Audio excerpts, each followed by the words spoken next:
Hi, good to see you again. Thought today we'd take a look at shooting flintlock pistols from the shooter's perspective. There's a lot happens when you shoot a flintlock pistol compared to modern pistols.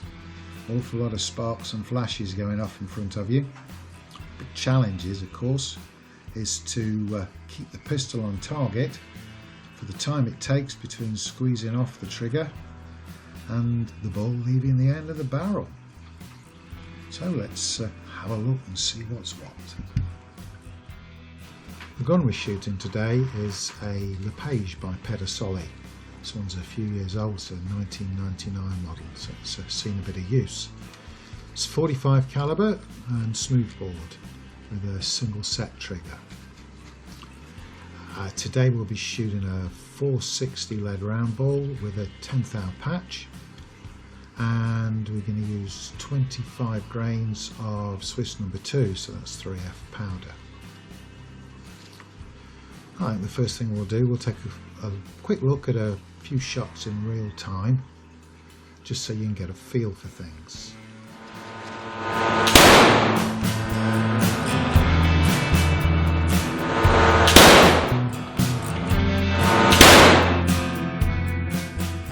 Well, that all seems okay, doesn't it? Let's break down what's happening though. Well, as you can see, as you squeeze the trigger, flint strikes the frizzen and we get some sparks. Got to hold the gun steady still. Powder in the pan ignites. We've still got to hold the gun steady and on target. So there's a fair bit going on. The main charge finally ignites and propels the ball off down the barrel on its way towards the target. At long last, we haven't got to hold it still anymore. Now you can see the unspent powder burning as it comes out the end of the barrel as the recoil starts. And then finally, as the final bit of the recoil, the last few sparks burn. Now if we put all that together at quarter speed, we'll get a bit more of an idea of how it looks from the shooter's perspective.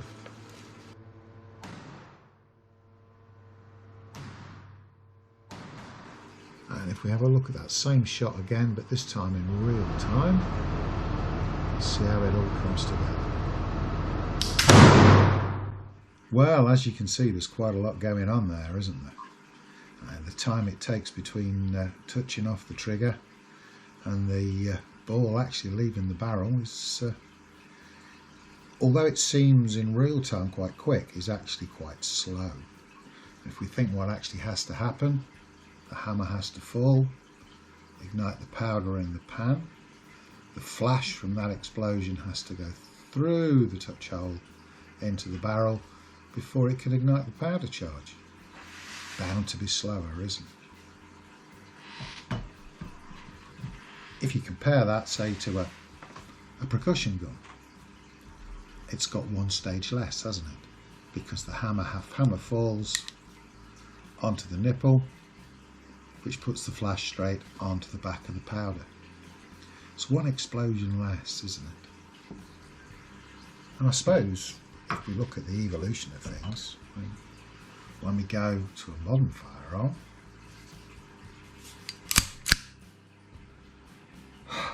squeeze off the trigger, the hammer falls straight onto the back of the cartridge.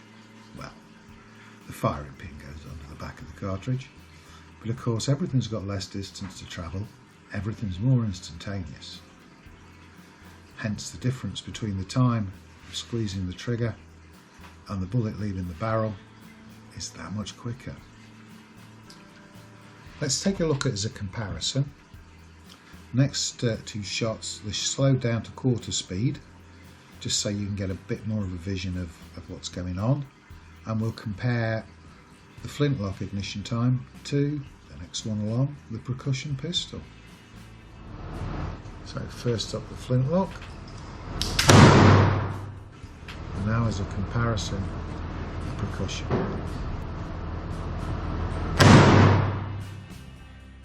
Well, that was fun, wasn't it?